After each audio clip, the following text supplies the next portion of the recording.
শ্বাস প্রশ্বাস চলছে মৃদু, দিচ্ছে কাঁটা শরীর জুড়ে। হঠাৎ করে কান্নার আওয়াজ, কেমন যেন বিশ্রী সুরে। দমকা হাওয়ায় নিভল বাতি, খুলল ঘরের দরজা। গা ছমছম আমেজ থাকুক, শুরু হোক ভূত চর্চা।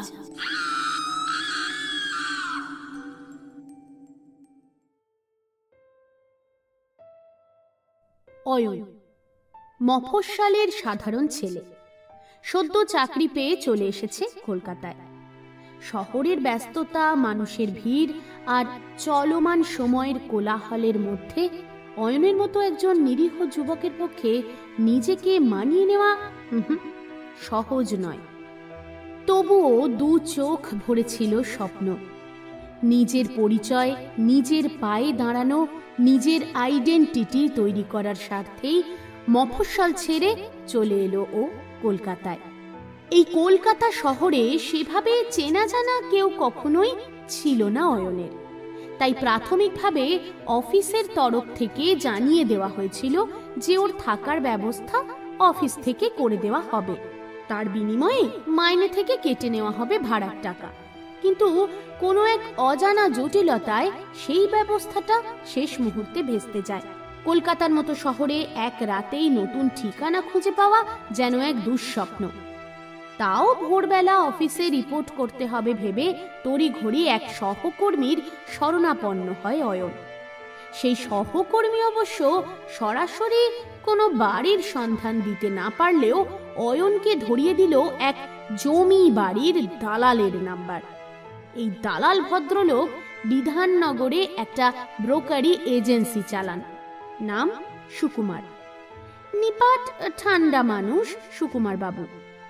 বয়স কম বেশি 27-28। মরিয়া হয়ে অয়ন ফোন করলো সুকুমার বাবুকে। নমস্কার সুকুমার বাবু, আমি অয়ন কথা বলছি। আমার এক কলিগ আপনার ফোন নাম্বারটা দিলেন। আসলে আগামীকাল থেকে আমার ফুল টাইম অফিস জয়েন করতে হবে, আর এই পরিস্থিতিতে যদি কলকাতা শহরে একটা নিজের মাথা গোঁজার ঠাঁই না থাকে তাহলে তো বড্ড চাপে পড়ে যাব দাদা। রোজকার অফিস যাতায়াত করতে পারবো এমন একটা কাছাকাছি যদি ফ্ল্যাট ভাড়ায় দেখে দিতে পারেন তাহলে খুব সুবিধা হয়। না দাদা, ওই রকম ফাঁকা ফ্ল্যাট আপাতত কাছাকাছি সন্ধানে নেই। তবে বাড়ি বললে তাহলে দু একবার সন্ধান করে দেখতে পারি। হ্যাঁ দাদা, তেমন হলে ওই একটা বাড়ি পেলেও চলবে, কম বাজেটের মধ্যে। ওই একটা ঘর, অ্যাটাচ বাথরুম আর একটা ছোট কিচেন। বাজেটটা কিন্তু ওই 5-6 হাজারের বেশি নয়। বাজেটটা একটু বেশি দাদা, অন্তত 8-9 হাজার টাকা করে তো পড়েই যাবে, তার কমে তো পাওয়া মুশকিল। না দাদা, নতুন চাকরি এতটা পারবো না। না দাদা, আপনার বাজেট যা বললেন তাতে কাছে পিঠে খুব একটা ফ্ল্যাট বা বাড়ি কোনোটাই পাবেন না। তবে হ্যাঁ, অফিস থেকে ওই আধ ঘন্টা মতো দূরে একটা বাড়ি রয়েছে। ঠিক আছে, আধ ঘন্টা মতন দূরত্ব ম্যানেজ করে নেব, কিন্তু কম বাজেটের মধ্যে চাই দাদা। একটু ব্যবস্থা করুন প্লিজ। আপনি যদি বলেন তাহলে আমি একবার বাড়ির মালিকের সাথেও কথা বলে দেখতে পারি, ওই আপনার বাজেটের মধ্যে হয়ে যাবে। ঠিক আছে দাদা, তাহলে আপনি কথা বলে রাখুন, আজ বিকেলেই না হয় একবার গিয়ে দেখে আসব। অবশেষে তড়িঘড়ি বিকেল হতেই অয়ন সুকুমার বাবুকে সঙ্গে নিয়ে বাড়িটা দেখে এলো। বাড়িটা শহরের মূল কেন্দ্র থেকে বেশ খানিকটা দূরে। অফিস থেকে প্রায় 30 মিনিটের পথ। শিয়ালদা থেকে ট্রেনে সুভাষগ্রাম, তারপর স্টেশনে নেমে ওই মিনিট 10-এর হাঁটা পথ। কলকাতার কাছে হলেও সুভাষগ্রাম কিন্তু মফস্বল বললেই চলে, যদিও বৃহত্তর কলকাতার আওতায় পড়ে জায়গাটা। একটা দোতলা বাড়ি, চারপাশে নির্জনতা, পুরনো দিনের গন্ধ মেশানো দেওয়াল আর ধুলো জমে থাকা বারান্দা, আর সামনেই রয়েছে একটা কাঠের সিঁড়ি। আশেপাশে খুব একটা লোকজনের দেখা নেই। পাড়াটা যেন কিছুটা ঘুমন্ত। আশেপাশের মানুষজন অবশ্য বাড়িটাকে আঁধার বাড়ি নামেই চেনেন। বাড়ির মালিক নাকি বিদেশে থাকেন, মাঝে মাঝে কেউ এসে দেখাশোনা করে। ভাড়া তুলনামূলক কম, আর শর্ত বিশেষ কিছু নেই। এই অদ্ভুত সুবিধাগুলো শুনে অয়নের কানে একটু অস্বাভাবিক ঠেকে ঠিকই, কিন্তু তখন আর তো চিন্তা করার সময় নেই। কোনো ক্রমে শিয়ালদা স্টেশনের কাছে ওই যে হোটেলটায়ও উঠেছে, ওখান থেকে ব্যাগপত্র নিয়ে এসে এই বাড়িতে শিফট করে নিজের কাজের জায়গায় একটু থিতু হওয়াটাই এখন মুখ্য উদ্দেশ্য অয়নের। তারপর আস্তে আস্তে এই অল্প দূরত্বের জার্নিটা ওর সয়ে যাবে, ব্যাস। তাই ৭-৫ না ভেবে আপাতত ভাবে শহরের উপকণ্ঠে এই বাড়িটাই অয়নের ঠিকানা হয়ে দাঁড়ালো। ট্যাক্সিটা নামিয়ে চলে যায় ধুলো মাখা ছোট্ট গলির মোড়ে। অয়ন একা দাঁড়িয়ে থাকে। একটা পুরনো লোহার গেট। বাড়িটা বাইরে থেকে দেখতে যতটা সাধারণ, তার চেয়েও বেশি নীরব। চারপাশে কেমন একটা জমাট বাঁধা নিস্তব্ধতা। গেটের চেন খুলতে একটু কষ্টই হয়, যেন বহুদিন কেউ হাত দেয়নি। ভেতরে ঢুকে দেখেও সামনের উঠোনটা বেশ বড়। মাঝে একটা শুকিয়ে যাওয়া কুয়ো আর একটা পাতা ঝরা আম গাছ দাঁড়িয়ে আছে, নিঃসঙ্গ পাহারাদারের মতো। চাবিটা যতটা সহজে পেয়েছিল, তালাটা ততটাই জেদি। দরজার কড়া খুলতেই যেন এক ধাক্কায় একটা জমে থাকা ঠান্ডা বাতাস বেরিয়ে আসে ভিতর থেকে, যেন কেউ অনেকক্ষণ ধরে শ্বাস আটকে রেখেছিল। ঘরের ভেতরটা অন্ধকার, ধুলোর স্তর মোটা। দেওয়ালে কিছু পুরনো ফ্রেম ঝুলে আছে, অথচ প্রত্যেকটা ফ্রেমের মধ্যে থাকা ছবিগুলো ফ্যাকাশে হয়ে গেছে। কোনোভাবেই বোঝা যাচ্ছে না ছবিতে থাকা ব্যক্তিদের মুখ, যদিও সেদিকে খুব একটা তোয়াক্কা করে না অয়ন। কারণ দীর্ঘদিনের পরিত্যক্ত এই বাড়িটায় বাড়ির মালিকদের কিছু পরিত্যক্ত ছবি থেকে যাওয়াটা খুব একটা অস্বাভাবিক নয়। বিদ্যুৎ চালু ছিল, কিন্তু সুইচ টিপতেই আলোটা একটু কেঁপে গেল, আর সঙ্গে একটা চিরচিরে শব্দ। ঝাপসা আলোয় ঘরটাকে যেন আরো বেশি রহস্যময় লাগে। অয়ন বাড়ির সামনের কাঠের সিঁড়িটা দিয়ে উঠে যায় ছাদে। এই গোটা বাড়িতে একা থাকতে গেলে মাঝে মাঝে ছাদে উঠে ২-১টা সিগারেট মুখে না দিয়ে একটু সময় না কাটালে চলবেই না। চতুর্দিকে এক অদ্ভুত শীতলতা। এখানে দীর্ঘদিন যে কেউ থাকে না সেটা বুঝতে পারে অয়ন, কিন্তু ঠিক তখনই হঠাৎ ওর মনে হলো কেউ একজন বারান্দায় দাঁড়িয়ে আছে, নিচের বারান্দায়।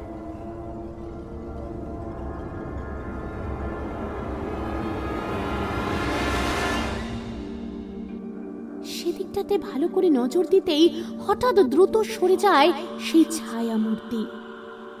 যদিও অয়ন নিজের মনের ভুল ভেবেই বিষয়টা এড়িয়ে যায়, ভেবে নেয় চোখের ভুল।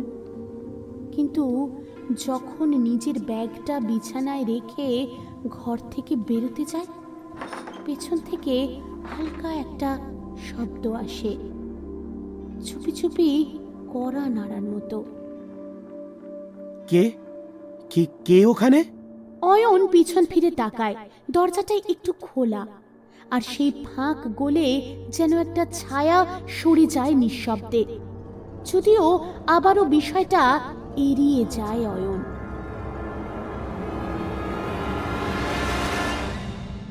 মনকে বোঝানোর চেষ্টা করে এই সব কিছু ওর চোখের ভুল।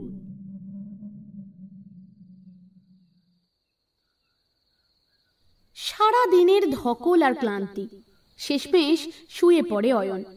পরের দিন ভোর হতেই অফিসে রিপোর্ট করতে হবে, অতএব আজ আর খুব একটা জেগে থাকার ফুরসত নেই। সঙ্গে নিয়ে আসা গল্পের বইগুলো গুছিয়ে রেখে দিল বিছানার পাশের সাইড টেবিলটায়। টর্চ লাইটার আর সিগারেটের প্যাকেট সবকিছুই গুছিয়ে রাখলো গল্পের বইগুলোর পাশে। সারাদিন মোবাইলে চার্জ দেওয়ার সুযোগ হয়নি, তাই মোবাইলটাকে ফুল চার্জ করে নেওয়াটা জরুরি। পুরনো দিনের কাঠের সুইচ বোর্ডের সকেটের মধ্যে চার্জারের পিনগুলো ইনসার্ট করতেই হঠাৎ গোটা ঘরের আলো চিরচির শব্দ করে কেঁপে উঠল। তারপর খানিকক্ষণ পর আবার স্থির, হয়তোবা ভোল্টেজের আপ ডাউন। আজ সদ্য বাড়িটায় শিফট করে রান্নাবান্নার সরঞ্জাম সেভাবে গুছিয়ে উঠতে পারেনি, তাই রাত্রে কিনে আনা রুটি তরকারি নিয়ে কাজটা চালিয়ে নিল অয়ন। তারপর ক্লান্ত শরীরটা কোনোভাবে এলিয়ে দিল বিছানায়, আর ঘুম এলো এক নিমেষে। ভোর হলো এক ঘুমে, সকাল প্রায় 5:30 বা 6টায়। বাইরে ফুটে ওঠা আলো ঘরের কাঁচের জানলা ভেদ করে চোখে মুখে এসে পড়ছে অয়নের। বাথরুমের কল থেকে সজোরে জল পড়ার শব্দ। অহেতুক জলের অপচয় অয়ন কখনোই পছন্দ করে না, তাই তড়িঘড়ি বিছানা ছেড়ে উঠে পড়ল। তারপর স্নান সেরে কালকের কিনে আনা ব্রাউন ব্রেড বাটার সহযোগে ব্রেকফাস্ট করে অফিস যাওয়ার জন্য তৈরি হয়ে গেল 7:30টার মধ্যেই। 8:30টায় অফিসে রিপোর্টিং টাইম, তাই এখান থেকে ট্রেন ধরে অফিস পৌঁছতে বেশ কিছুটা সময় তো লাগবেই। আর সেই পর্যাপ্ত সময় হাতে নিয়েই বেরিয়ে পড়ল অয়ন, কারণ কোনোভাবেই আজ প্রথম দিনে দেরি করে ফেলাটা ঠিক কাজ হবে না। প্রথম দিনের অফিস শেষে ভাড়া বাড়িতে ফিরল অয়ন। আজ আসার সময় টুকটাক বাজার আর সঙ্গে রান্না করার কিছু বাসনপত্র সঙ্গে করে কিনে নিয়ে এসেছে। খুব বেশি কিছু না হলেও ভাত, আলু সেদ্ধ, ডিম সেদ্ধ আর ঘি, এই দিয়ে কোনো ক্রমে তাড়াহুড়ো করে রান্না করে সকাল সকাল অফিস বেরোনোর মতো ব্যবস্থাটাও ঠিকই করে নিতে পারবে। অফিস থেকে ফিরে আজ বেশ কিছুক্ষণ সময় কাটলো গল্পের বই পড়ে। তারপর ঘড়ির কাঁটা রাত্রি 10টা ছুঁতে খাওয়া দাওয়া শেষ করে ঘুমিয়ে পড়ল অয়ন। হঠাৎ ঘুম ভাঙল ঠিক রাত 3:15। স্পষ্ট অনুভব করল ঘরের ভিতরে কোনো এক ছায়ামূর্তি ঘুরে বেড়াচ্ছে। মানুষ ঠিক ঘুমের মধ্যে যেভাবে হাঁটাচলা করে তেমনি প্যারাসেমিয়া সিনড্রোম যুক্ত এক মহিলা যেন ঘরের এদিক থেকে ওদিক পর্যন্ত স্লিপ ওয়াকিং করছে। খানিকটা ভয় লাগলো বইকি, তবে পূর্ণিমার চাঁদের আলোটা কাঁচের জানালা দিয়ে অয়নের হাতের কাছে এসে পড়েছে, আর সেদিকে তাকিয়ে থাকতে থাকতেই অয়নের আবার ঘুম এসে গেল।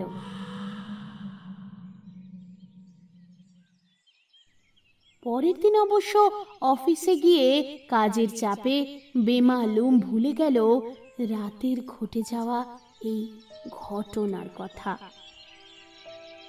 দিন যেতে থাকলো একের পর এক। ছটফটে প্রাণবন্ত অয়ন ক্রমশই কেমন যেন গম্ভীর আর সিরিয়াস হয়ে যেতে থাকলো। অফিস পলিটিক্স হঠাৎ করেই চেপে ধরেছে অয়নকে। অয়নের টিম মেম্বার রিয়া, সুচেতনা সহ বেশ কিছু জন অয়নের পান থেকে চুন খসার অপেক্ষায় থাকে। একটু কিছু হলেই সোজা রিপোর্ট চলে যায় ম্যানেজারের কাছে। তারপর ম্যানেজার জরুরি তলব করে ডেকে পাঠিয়ে সুযোগ বুঝে হম্বিতম্বি করে অয়নের উপর। অফিসের মধ্যে নিজের সহকর্মীদের মাধ্যমে এমনভাবে হেনস্থা হতে হবে তা কখনো কল্পনাই করেনি অয়ন। তাই আস্তে আস্তে নিজেকে যেন একটা খোলসের মধ্যে গুটিয়ে নেয় ও। মুক্তি বলতে রান্না বান্না, ওটাই অয়নের একমাত্র মেন্টাল রিফ্রেশমেন্ট। ছুটির দিনে কিংবা অফিস থেকে বাড়ি ফিরে নিজের হাতে নানান রকম এক্সপেরিমেন্টাল রান্না করেই অয়ন নিজের একঘেয়েমি জীবনের গুমোট ব্যাপারটাকে কাটানোর চেষ্টা করে। আর সেই চেষ্টা বিফলে যায় না। যে সমস্ত কলিগরা একসময় আড়ালে অয়নের নামে কমপ্লেন করে আসতো বসের ঘরে গিয়ে, সেই সমস্ত কলিগরাও আজকাল অয়নের তৈরি করে আনা হাতে বানানো খাবার দাবারের ফ্যান হয়ে উঠেছে। যে রিয়া বা সুচেতনারা অয়নকে তাদের টিম থেকে হটিয়ে দেওয়ার জন্য চক্রান্ত করত, সেই তারাই আজকাল অফিস ব্রেকে অয়নের হাতের রান্না খেতে চলে আসে। যদিও অয়ন এভাবে হাতের জাদুতে কলিগদের বশ করে নিতে পারছে, এমনটা ভেবে ওর নিজেরও মন্দ লাগছে না। তারপর আসে এক অমাবস্যার রাত। আকাশে এক ফোঁটা আলো নেই, শুধুই নিস্তব্ধতা আর হালকা কুয়াশার আস্তরণ। বাড়ির সব দরজা জানালা বন্ধ, তবু যেন কোথা থেকে হালকা বাতাস ঢুকছে ঘরে। হঠাৎ একটা শব্দে ঘুম ভেঙে যায় অয়নের। অনেকটা দরজার কড়া নাড়ার মতো শব্দ। ধীরে ধীরে ও দরজার দিকে এগিয়ে যায়। দরজা খুলতেই সামনে দাঁড়িয়ে এক নারী মূর্তি। আবছা আলোয় তার মুখ স্পষ্ট নয়, মাথার চুল এলোমেলো, সাদা জামা আর চোখ দুটো যেন শূন্যতার গহ্বরে টেনে নিতে চায়। এই নারী মূর্তি যেন ঘুমের ঘোরে হেঁটে চলে বেড়াচ্ছে। হঠাৎ চোখ গিয়ে পড়ল দেয়ালে টাঙানো ফটো ফ্রেমের দিকে। প্রত্যেকটা ফ্রেমের মধ্যে থেকে ছবিগুলো যেন স্পষ্ট হয়ে তাকিয়ে রয়েছে অয়নের দিকে। ভয় পেয়ে অয়ন বলে উঠল, কে কে আপনি? তুমি তো নিজেই এসেছো আমার ঘরে, এখন জিজ্ঞাসা করছো আমি কে? শির দাঁড়াবে একটা ঠান্ডা স্রোত বয়ে যায় অয়নের। ঘামতে শুরু করে আর জিজ্ঞাসা করে, ঘর? এটা তো আমি ভাড়া নিয়েছি। আপনি কি এই বাড়ির? হ্যাঁ, আমি ছিলাম, এখনো আমি আছি। নামটা জানতে চাও? শিল্পা।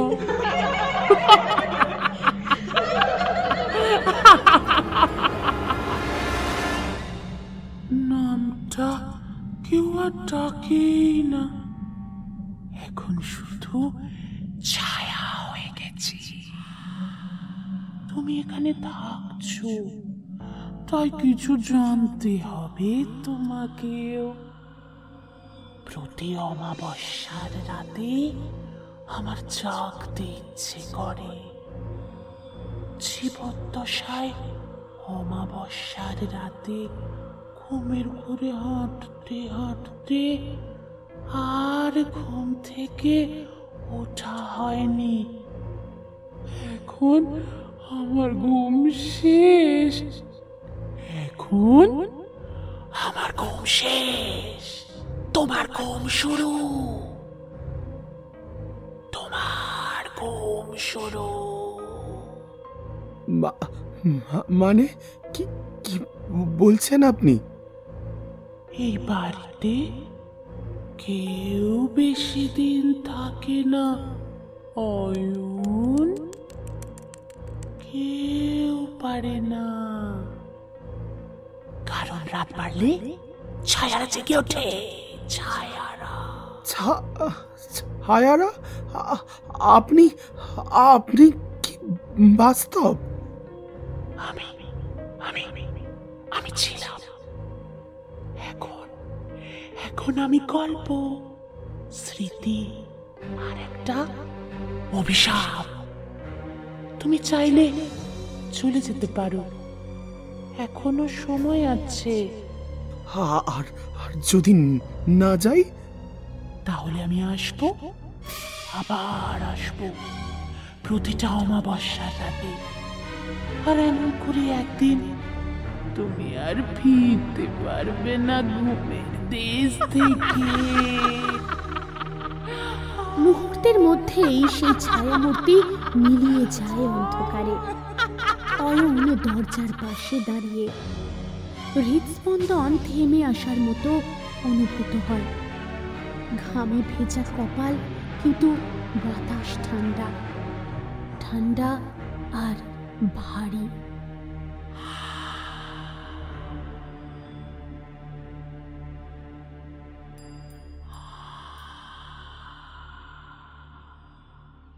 গতকাল রাতের ঘটে যাওয়া ঘটনাটা অয়নকে খানিকটা পাথর করে দিয়েছে।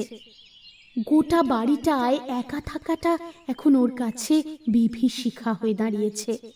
তবু উপায় নেই। দম দেওয়া পুতুলের মতো অনুসরণ করতে থাকে নিত্যদিনের রুটিন। অয়নের অফিসের এক কলিগ সুচেতনা।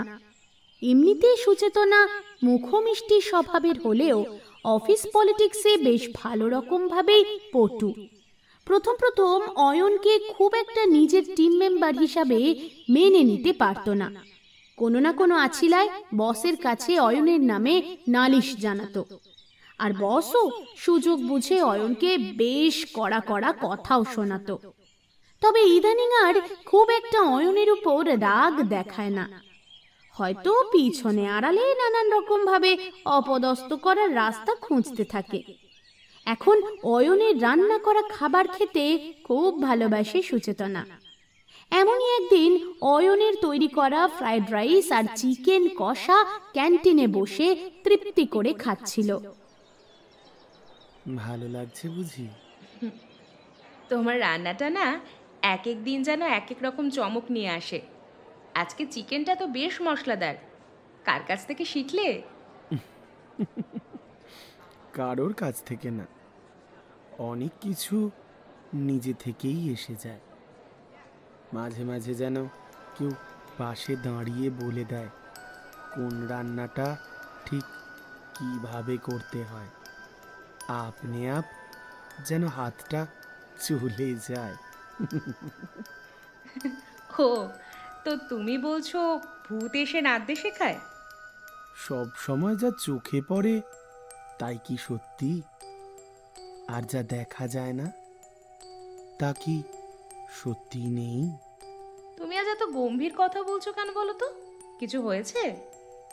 হ্যাঁ, অনেক কিছু হচ্ছে সুচেতনা, অনেক কিছু, যা তুমি টেরও পাও না।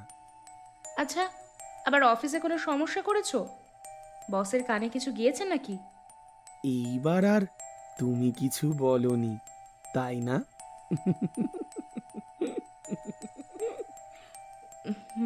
মানে? আমি জানি সুচেতনা, ওই কে কখন কোথায় কি বলছে সবটা শুনি আমি। হ্যাঁ, এমনকি ওই দেওয়ালের ফাঁক দিয়েও আমি শুনতে পাই। ওই তুমি যখন বসের ঘরে ঢুকে কাঁচের কিউবিক্যালের মধ্যে আমার দিকে হাসি হাসি মুখে তাকিয়েও আমার নামে নিন্দে করে আসো, আমি সবটা শুনতে পাই। তো তুমি কি আমাকে ভয় দেখাতে চাইছো নাকি? নাকি এসব বলে তুমি আমাকে ব্ল্যাকমেল করছো? ভয় না, ভয় তো তারা পায় যারা বুঝতে পারে কিছু ভুল করছে। তুমি কি কিছু ভুল করছো সুচেতনা? তুমি আর আগের মতো নেই অয়ন। কেমন জানি অদ্ভুত হয়ে গেছো। হয়তো আমি নেই আগের মতো। যাকগে, বাদ দাও ওসব কথা।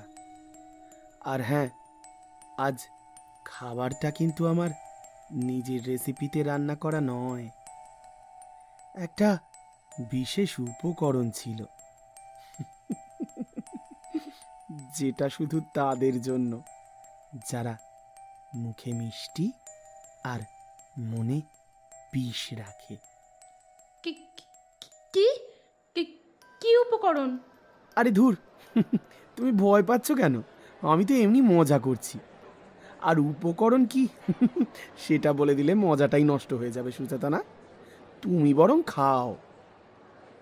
সুচেতনা চুপ করে যায়, ঠোঁটে কাঁপন, চোখে ভয়ের ছায়া। অয়ন উঠে চলে যায়, পেছনে অদ্ভুত এক শীতলতা ফেলে রেখে। তারপর সেদিন ঘটে যায় একটা দুর্ঘটনা। সুচেতনা বাড়ি ফেরার পথে রেল লাইন পার হতে গিয়ে ট্রেনে কাটা পড়ে মারা যায়।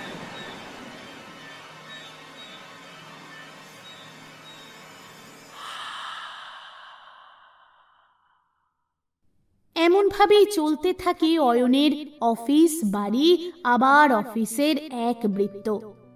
সে বৃত্তে যেন কোনো বিরাম নেই, একটা বদ্ধ রূপের মধ্যে ঘুরে চলেছে ক্রমশ। মানসিক অবসাদগ্রস্ত হয়ে পড়ছে ক্রমে, আর অবসাদ কাটানোর একমাত্র উপায় হয়ে দাঁড়িয়েছে মনের মতো রান্না। এই তো সেদিন রিয়া হঠাৎ করেই বলে বসে অয়নকে, তোমার রান্না না একেবারে অসাধারণ। কাল যে মাংসের রেজালাটা এনেছিলে, একেবারে মায়ের মতো টেস্ট। তুমি একদিন আমাদের বাড়িতে এসে নিজের হাতে রান্না করবে প্লিজ। রাঁধার সময় অনেক স্মৃতি মিশে যায় রিয়া।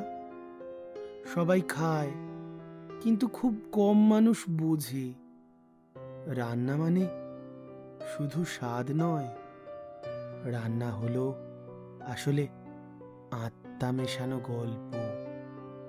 আত্মার সংযোগ আছে বলেই আমার হাতের রান্না তোমার মায়ের মতো খেতে লাগে। তুমি না একেবারে কবি টাইপ। আচ্ছা, এই সপ্তাহেই তো মহালয়া, তাই না? সেদিন তো ছুটি। যদি সেদিন তুমি আমাদের বাড়িতে আসো, তাহলে আমি সব জোগাড় করে রাখবো। তুমি শুধু এসে রান্না করে খাওয়াবে। রাজি? ওই দেখো, তুমি নিজেই চেয়ে ফেললে। আর আমি কিন্তু কাউকে ফিরিয়ে দিতে পারি না।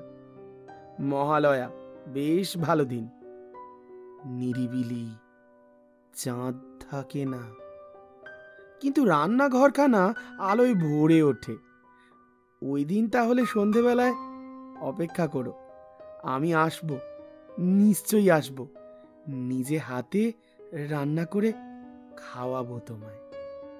তোমায় আমার বাড়ির ঠিকানাটা টেক্সট করে দিয়েছি, হোয়াটসঅ্যাপটা চেক করে নিও। ও তাই বুঝি? কই, আমি তো মেসেজ দেখতে পাইনি। আমার কাছে কোনো মেসেজ আসেনি। আরে না না, হয়তো মিস হয়ে গেছে। আবার পাঠিয়ে দিচ্ছি, দাঁড়াও। তোমার ফোনেও তো কদিন ধরে কানেক্ট হচ্ছিল না। সেদিন তোমাকে একটা রেসিপি জানবো বলে কতবার ফোন করলাম, বারবার রিং হয়ে গেল, তুমি ফোনই তুললে না। কোনোভাবেই তোমার সঙ্গে কানেক্ট করা গেল না, তাই ইউটিউব দেখে বানিয়ে ফেললাম। সবই কানেক্ট হয় যদি কেউ সত্যি ধরতে চায়। তবে কিছু কিছু সংযোগ চিরকাল একপাক্ষিকই থেকে যায়। তুমি না আজকাল একটু কেমন যেন হয়ে গেছো অয়ন। তবুও বলছি, সেদিন দেখা হবে। আর তুমি কিন্তু সেদিন তাড়াতাড়ি চলে আসবে। আসবো। আমার হাতের রান্না প্রাণ ভরে একবার খেলে ঘুম ভালো হবে। আসবো, নিশ্চয়ই আসবো। ভাবতেও অবাক লাগে অয়নের। এই রিয়াই একদিন অয়নকে হেনস্থা করবে বলে অয়নের বিরুদ্ধে বসকে গিয়ে কত কি না খারাপ ভালো সত্যি মিথ্যে অভিযোগ করে এসেছিল। তার ফল ভোগও করেছে অয়ন। জুটেছে তিরস্কার, কখনো বা ওয়ার্নিং। তবু দাঁতে দাঁত চিপে সেই অপমান সহ্য করে গেছে অয়ন। কথা যখন দিয়েছে নিজের হাতে রান্না করে কিছু খাওয়াবে রিয়াকে, তখন কথা তো রাখতেই হবে। সারাদিনের বাড়ির নানান কাজের ঝক্কি ঝামেলা সামলে অয়নের রিয়ার বাড়ি পৌঁছতে বেশ খানিকটা দেরি হয়ে যায়। যদিও অয়ন নিজে হাতে রান্না করেই হাজির হয়েছে রিয়ার বাড়িতে। এ কি অয়ন, সেই বিকেল থেকে অপেক্ষা করছি, আর তুমি আস্তে আস্তে কত রাত করে দিলে বলো তো।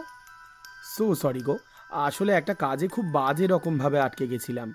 অফিসের কিছু অ্যাসাইনমেন্ট নিয়ে বসে থাকতে হয়েছিল।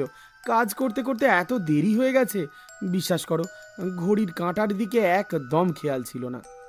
তাই ভাবলাম আর শুধু শুধু সময় নষ্ট না করে একদম রান্নাটা করেই নিয়ে চলে আসি। কি বলো, ভালো করিনি? ও মা, আমি তো সব জোগাড় করে রাখলাম, আর তুমি সব রান্না বান্না করে হাজির হলে। আরে ধুর, তাতে কি হয়েছে? আরে তোমার জোগাড় করা সব কিছু তুলে রাখো ফ্রিজে। আজ না হয় আমি সবটা করে নিয়ে চলে এলাম, অন্য একদিন না হয় আবার তোমার বাড়িতে এসে রান্না করা যাবে, যদি সে সুযোগ আসে। কিন্তু এখন আমায় বেরিয়ে যেতে হবে জানো, ওই অ্যাসাইনমেন্টটা মাঝ রাস্তায় ফেলে চলে এসেছি, গিয়ে শেষ করতেই হবে, কাল আবার ডেডলাইন। সে কি, এত দেরি করে এলে, তাও আবার আমাদের সঙ্গে না খেয়েই চলে যাবে? হ্যাঁ হ্যাঁ হ্যাঁ, প্লিজ আজকের দিনটা আমাকে একটু ক্ষমা করে দিতে হবে। আসি, কাল দেখা হতে পারে যদি ভাগ্যে থাকে। আচ্ছা আচ্ছা, ঠিক আছে, সাবধানে বাড়ি ফিরো। দুর্ভাগ্য যেন পিছু ছাড়ে না অয়নের। অয়নের শত্রু থেকে বন্ধু হওয়ার পরেও সেই বন্ধুত্ব চিরস্থায়ী হয় না। আবার দুর্ঘটনায় মৃত্যু হয় রিয়ার। পরের দিন অফিস আসার পথে হঠাৎ করেই একটা লরির সামনে চলে আসে রিয়ার গাড়ি। রিয়া স্টিয়ারিং সামলাতে না পেরে গাড়ির দরজা খুলে ঝাঁপ দেওয়ার আগেই লরিটা দুমড়ে মুচড়ে দিয়ে যায় রিয়ার গাড়ি আর সঙ্গে রিয়াকেও।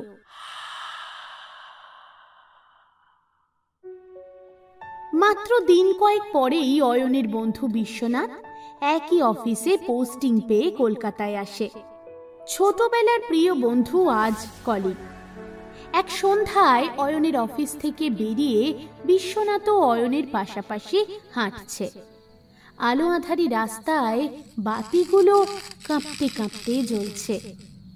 কর্পোরেট পাড়ার রাস্তাটা সন্ধে 7টা বাজলেই শুনশান হয়ে যায়। ল্যাম্পপোস্টগুলো প্রতিদিন প্রায় নিঃশব্দে একা দাঁড়িয়ে থাকে, স্থির হয়ে। আজ হঠাৎ করেই আলোগুলো দপদপ করাতে খানিকটা অস্বস্তি হচ্ছে বিশ্বনাথের। আসলে হাই পাওয়ারের চশমায় চোখটায় বড্ড অসুবিধা হচ্ছে দেখতে। দেখ ভাই, হঠাৎ আলোগুলো এরকম দপদপ করছে কেন? কি অস্বাভাবিক না ব্যাপারটা? হ্যাঁ, আসলে সব স্বাভাবিকের মাঝেই না অস্বাভাবিকত্ব লুকিয়ে থাকে জানিস। কে জানে কোথায় কখন চোখের আড়ালেই লুকিয়ে আছে অজানা কোনো এক ফাঁদ। তা হয়তো আমরা কেউই জানি না। আজকাল তুই বড় জীবন দর্শনের কথা শোনাচ্ছিস জানিস। হঠাৎ করে দার্শনিক হয়ে পড়লি নাকি? আসলে জীবন মৃত্যুর মাঝে দর্শনটাই সত্যি বিশ্ব।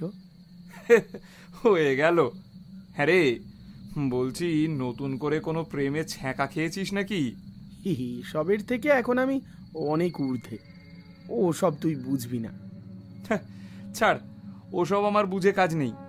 আজকাল যে তুই কোন জগতে থাকিস সেটা তুইই জানিস। তোর সঙ্গে এভাবে হেঁটে বেড়ানো অনেক বছর পর মনে পড়ছে তোর কলেজের দিনগুলো? হ্যাঁ, মনে পড়ে।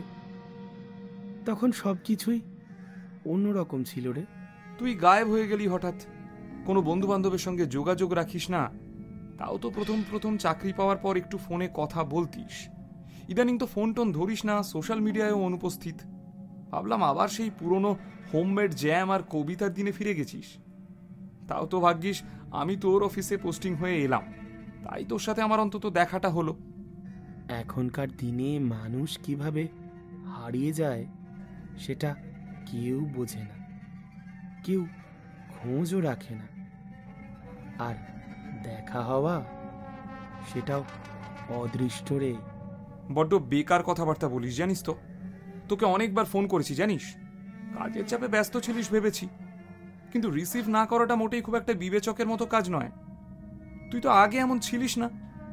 কিছু জিনিস হারিয়ে গেলে খোঁজার প্রয়োজন হয় না বিশ্বনাথ। কখনো কখনো হারিয়ে যাওয়াই মুক্তি। কি বলতে চাইছিস তুই? এই শোন, আমার মনে হচ্ছে তুই বোধহয় খুব মানসিক স্ট্রেসের মধ্যে রয়েছিস। শোন, কটা দিন ছুটি নে, একটু রিল্যাক্স করে আবার নতুন করে কাজ শুরু কর। সারাদিন রোবটের মতো কাজ করে চলেছিস, চোখের পাতা পর্যন্ত ফেলছিস না। আরে বাবা, এভাবে কি একটা মানুষ বাঁচতে পারে? ধর, যদি কেউ বেঁচে থেকেও না থাকে। কিন্তু আগের থেকে একেবারে আলাদা হয়ে গেছিস, চোখে এক ধরনের নির্জনতা দেখছি। আগে তো তুই এমনটা ছিলি না, হাসি ঠাট্টা মজা করে আমাদের গোটা গ্রুপটাকে জমিয়ে রাখতিস।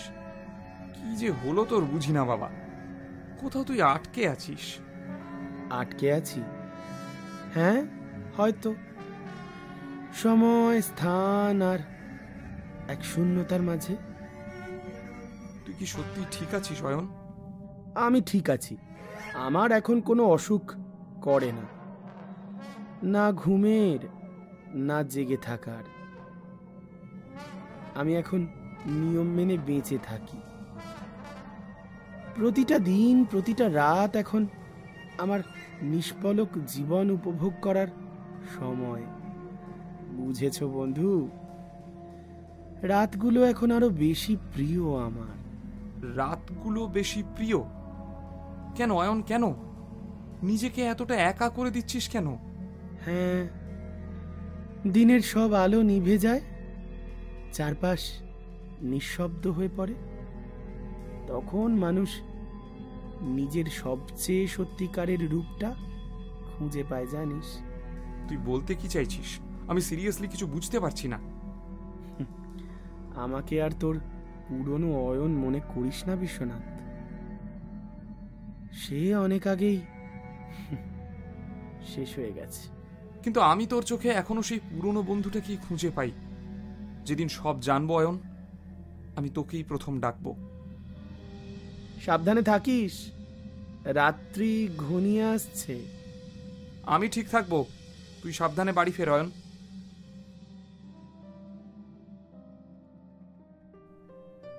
আপাতত রোজকার অফিস জীবনে অয়ন এতটাই চাপা স্বভাবের হয়ে উঠেছে যে বিশ্বনাথের সঙ্গেও খুব বেশি গল্পগুজব আর হয়ে ওঠে না। এখন অয়নকে একদম চিনতে পারে না বিশ্বনাথ। ওকে স্বাভাবিক করার জন্য হাজার চেষ্টাও করতে থাকে। সেদিন অফিসের পর পুজোর ছুটি পড়ার আগেই বাড়ি ফেরার পথে আবার অয়নের পিছু নেয় বিশ্বনাথ। তাহলে ফাইনালি অফিসে তো পুজোর ছুটি পড়ে গেল এবার। শোন, পুজোর কটা দিন তো বাড়িতে যাব। ভেবেছিলাম তোর সঙ্গে কলকাতাতেই একটু পুজোটা কাটাই, কিন্তু বাড়িতে তো যেতেই হবে কয়েকটা দিনের জন্য। লক্ষ্মী পুজোটা কাটিয়ে চলে আসব, তারপর ভাবছি কালী পুজোর দিনটা তোর সঙ্গে কাটাই। কালী পুজো? ওই দিন তো তোরা বেশ উৎসব মুখর থাকিস। অত আলো, অত আওয়াজ আমার আর আজকাল সহ্য হয় না, জানিস? হ্যাঁ রে, এবার ভাবলাম একটু আলাদাভাবেই কাটাবো। তুই একা থাকিস, আজকাল বাড়িও যাস না, ভাবলাম তোর কাছে আসি। পুরনো দিনের মতো শুধু তুই আর আমি। এমন তো কতবার হয়েছে কালী পুজোর দিন তোর বাড়ি চলে যেতাম, আর তুই সেই ভোগের খিচুড়ি রান্না করতিস। মনে আছে তোর? হ্যাঁ রে, সব মনে আছে, কিচ্ছু ভুলিনি। একা থাকারও একটা আলাদা শান্তি আছে বিশ্বনাথ। তোর ওই শান্তি ব্যাপারটাই বড় চিন্তায় ফেলে দেয় রে। আগের তুই তো এমন ছিলি না, ঝাঁপিয়ে পড়তিস সবার সঙ্গে হই হুল্লোড় করবি বলে, নিজেই প্যান্ডেল বানাতিস, খাওয়া দাওয়ার আয়োজন করতিস। তারপর মনে আছে তোর রাত জেগে তুবড়ি, রং মশাল আরো কত কি বানাতিস। তোর এনার্জি সব থেকে হাই থাকতো। সব কিছু বদলে যায়। কিছু আগুন নিভে গেলে আলোটা আর ফোটে না, জানিস?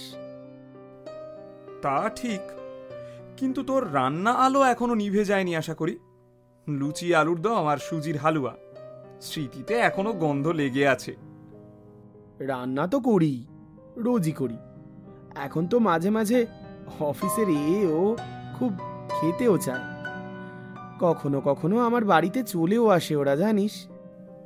তাহলে তো ঠিক হয়ে গেল। কালী পুজোর রাতে আমি তোর বাড়ি আসছি। নতুন ভাড়া নেওয়া বাড়ি না? ঠিকানা দে। তুই আমার বাড়ি আসবি? হ্যাঁ, আসবই। তোর রান্না খাবো, গল্প করব, এক রাত থেকে যাব, পরদিন ভোরে ফেরত চলে যাব। রাতটা ঠিক কালী পুজোর রাত? হ্যাঁ রে বাবা, অমাবস্যার রাত, তোর তো আকাশ দেখার শখ ছিল, মনে আছে? অমাবস্যার রাতে নাকি চাঁদ না থাকার জন্য তারাদের সঙ্গে তুই গল্প করতি, মনে আছে তোর? আর তুই সেদিন বলছিলি তোর নতুন ভাড়া বাড়ির ছাদে নাকি নির্ঝঞ্ঝাটে আকাশ দেখা যায়। ওই দিন খাওয়া দাওয়ার পর সারা রাত্রি বসে আমরা আকাশ দেখব ঠিক আগের মতো, কারণ ওই দিন যে চাঁদ মামা ঢেকে থাকে। অমাবস্যা অনেক কিছু ঢেকে রাখে বিশ্বনাথ। আমি যা দেখি তা আলোতেও দেখি, আঁধারেও। তুই ঠিকানা দে। ঠিক আছে, কালী পুজোর রাতে চলে আয়, আমি অপেক্ষা করব। অবশেষে আসে সেই বহুকাঙ্ক্ষিত দিন। বিশ্বনাথ আজ খুব খুশি। সেই ছোট্টবেলার অয়নের সঙ্গে কাটানোর দিনগুলো আজ আরো একবার ফেরত পাবে। তাই বিকেল বিকেল পৌঁছে যায় অয়নের দেওয়া নতুন ঠিকানায়। সন্ধে হতেই শুরু হয় অয়নের রান্নার তোড়জোড়। নানান রকম মুখরোচক খাবার অয়ন তৈরি করে ফেলে নিমেষেই। তারপর খাওয়া দাওয়া মিটে গেলে দুই বন্ধু মিলে চলে যায় ছাদে। অমাবস্যার ঘন কালো আকাশে শুধু জ্বলজ্বল করছে অনেক তারা। ঘুম আসে না বিশ্বনাথের চোখে। রাত 3:15।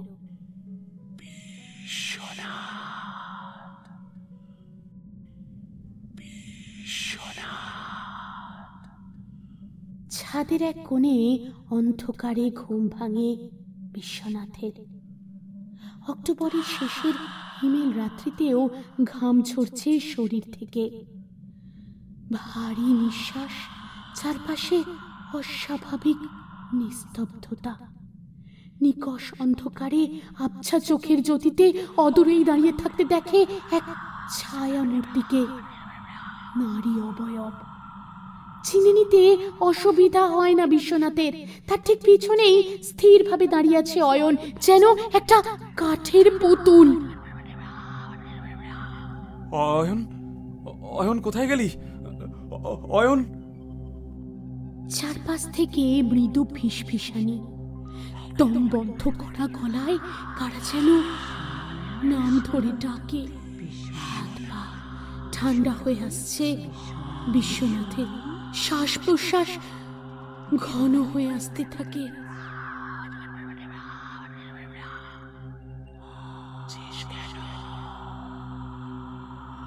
সময় তো ঘুম ভাঙা, ঘুমাচ্ছিস কেন? বিশ্বনাথ ঘুরে দাঁড়ায়। আর একটা ছায়া, ওর অফিসের সেই রহস্য মৃত্যু ঘটা কলিগদের অবয়ব একে একে দৃশ্যমান হয়ে ওঠে বিশ্বনাথের চারপাশে। অন্ধকারের মধ্যেও কারো কারোকে চিনে নিতে মোটেও ভুল করে না।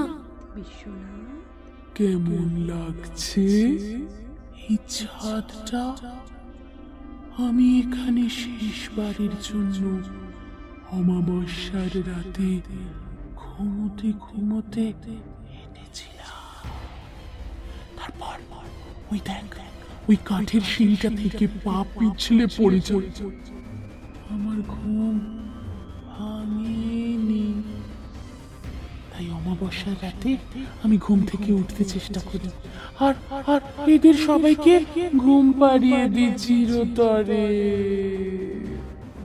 না, এটা এটা কি হচ্ছে এখানে? আমার সঙ্গে এসব তুমি কি করছো? চারপাশের হাওয়া যেন স্তব্ধ হয়ে যায়। একটা অদ্ভুত দম বন্ধকর পরিস্থিতি। সবার মুখে এক অদ্ভুত স্থিরতা, যেন পুতুল। চোখ যেন কাঁচের তৈরি, চোখের পলক পড়ছে না কারোরই। আমরা কেউ ঘুমোইনি বিশ্বনাথ, কেউ ঘুমোই না, শুধু অপেক্ষা করি পরের জনের জন্য। তুই অয়ন? এটা তুই না। আমি বিশ্বাস করি না অয়ন। আমি নিজেকেও আর চিনতে পারি না, আমি নিজেকেও আর চিনতে পারি না।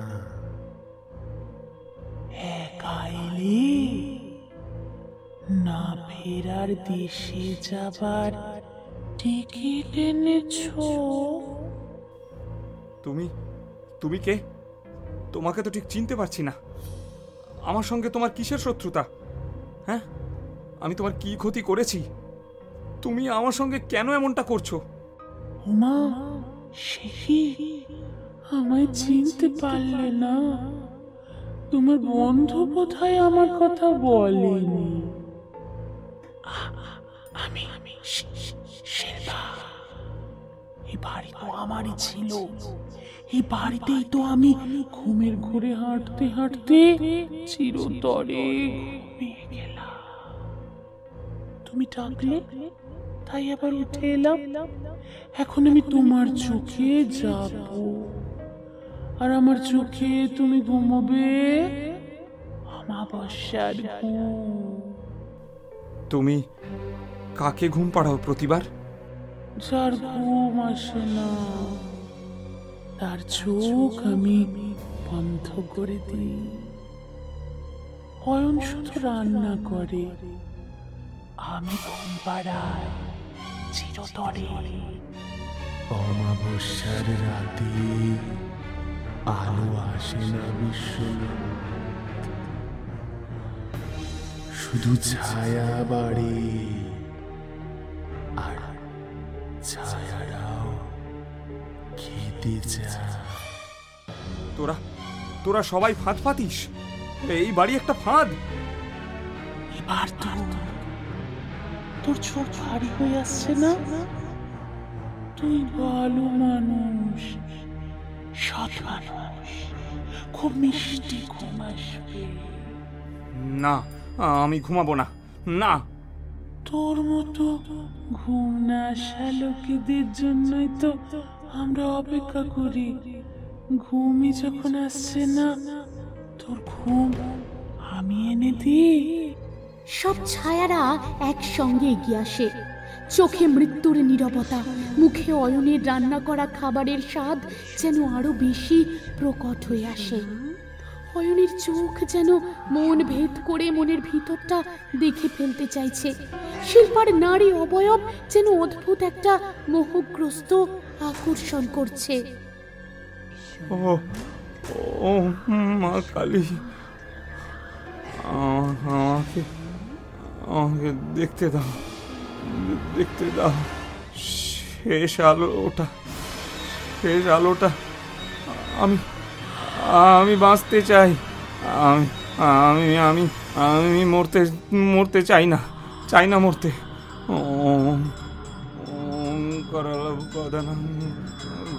ভয়ঙ্কর কান ফাটা আওয়াজে দক্ষিণা কালী মন্ত্র জপ করতে থাকে বিশ্বনাথ। দিকবিদিক জ্ঞান শূন্য হয়ে কাঠের সিঁড়িটার দিকে ছুটে যায়, আর তারপর ঝাঁপ দেয় কিছু না ভেবে। শুধু একটা আর্তনাদ শোনা যায়, আর ছায়া মূর্তিদের বিকট হাসিতে আকাশ বাতাস কম্পিত হয়ে যায়।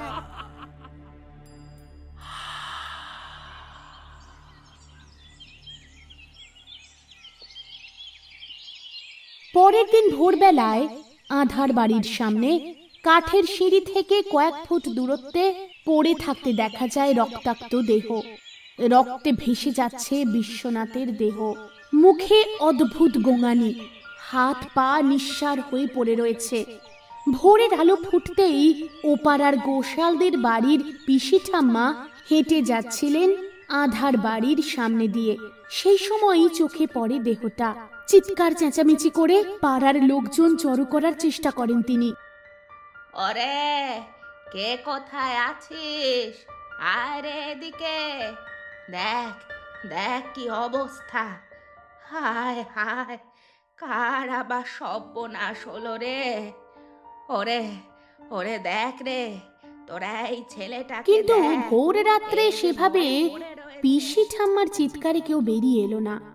পিসি ঠাম্মা খানিকটা ভয় পেয়ে গেলেন। তড়িঘড়ি সেই জায়গা ছেড়ে চলে যাওয়ার উদ্যোগ নিতেই স্পষ্ট কানে শুনলেন গোঙানির আওয়াজ। খুব ব্যথা করছে। জল, অয়ন, জল, রিয়া, রিয়া, শিল্পা, আমি আমি বাঁচতে চাই, বাঁচতে চাই। গোঙানির আওয়াজ শুনে ভুল ভাঙল পিসি ঠাম্মার। বুঝতে পারলেন ছেলেটা বেঁচে রয়েছে। সাহস করে এগিয়ে এলেন। এ কি বাছা, তুমি কে? এখানে কি করছো? হঠাৎ করে এখানে মরতে এসেছো কেন? জানো না এই বাড়ি অভিশপ্ত? এ বাড়িতে অশরীরী আত্মা ঘুরে বেড়ায়। কিন্তু কোনোভাবেই বিশ্বনাথ মহিলার ডাকে সাড়া দিতে পারছিল না। প্রচণ্ড জ্বরে গা পুড়ে যাচ্ছে, রক্ত বন্ধ হচ্ছে না কোনোভাবেই। শুধু হাত দুটো তুলে অদ্ভুত আধো আধো স্বরে বলার চেষ্টা করছে। অয়ন, অয়ন, জল, জল, অয়ন, আমি আমি বাঁচতে চাই, আমি আমি আমি বাঁচতে চাই। হ্যাঁ গো বাছা, তুমি কাকে ডাকছো? এ বাড়িতে তো কেউ থাকে না। সে বহুকাল আগে আমাদের শিল্পা ঘুমের মধ্যে হাঁটতে গিয়ে পা পিছলে পড়ে যায় কাঠের সিঁড়িটা দিয়ে। তারপর থেকে এ বাড়িতে কেউ কোনোদিন থাকতে পারে না। প্রতি অমাবস্যার রাতে শিল্পার আত্মা নাকি এখানে ঘুরে বেড়ায়। কিন্তু তোমার যে রক্ত বেরিয়েই চলেছে। আমি বাঁচতে চাই, মরতে চাই না, চাই না, আমি মরতে চাই না, আমি বাঁচতে চাই, আমি বাঁচতে চাই, বাঁচতে চাই।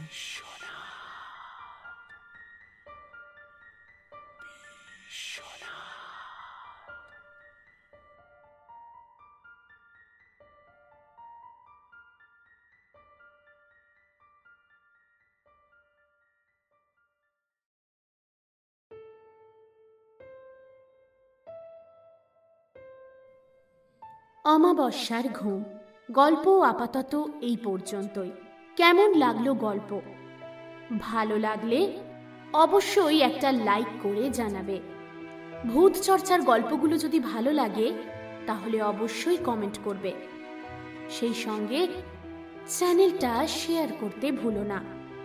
ভূত চর্চা কিন্তু নিয়ে আসছে ভয়ঙ্কর সব ভূতের গল্প, একদম তোমাদের মনের মতো। আজকের গল্পের লেখক প্রীতম, গল্প পাঠে আমি অন্তরা।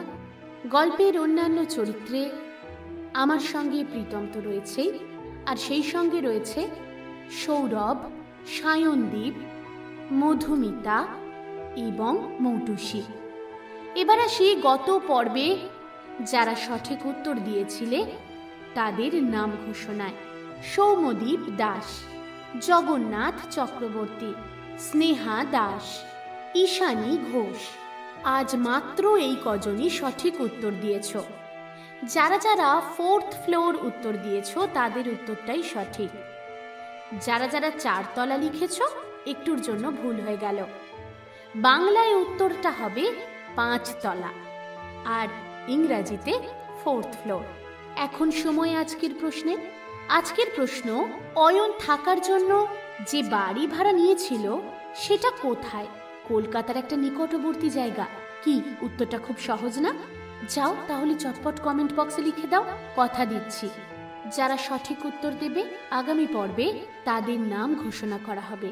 আগামী গল্প আগামী শনিবার ঠিক রাত 11টায় ভূত চর্চা চ্যানেলে।